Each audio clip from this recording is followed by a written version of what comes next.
I always felt like regarded or listened to. And so it makes you feel okay to voice the opinions when you feel like your opinions are going to be received in a respected light, you know?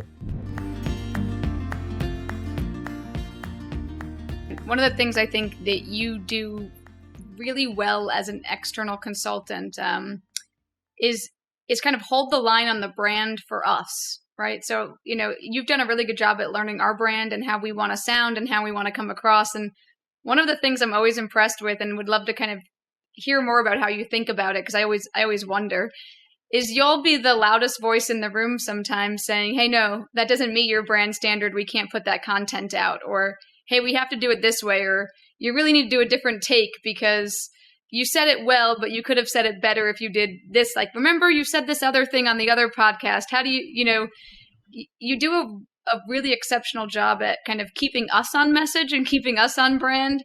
And I'm just really impressed by that because not everybody feels comfortable having those could be considered delicate or difficult conversations in terms of, you know, kind of pushing back and on an organization to say, hey, here's what you've said to me. And so my commitment to you is to help you get there.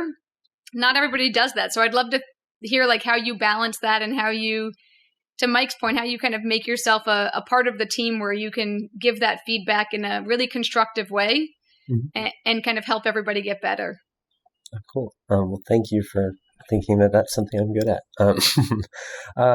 Yeah, I think that, you know, when I was working for production teams, they're often really small teams that we were building from ground zero.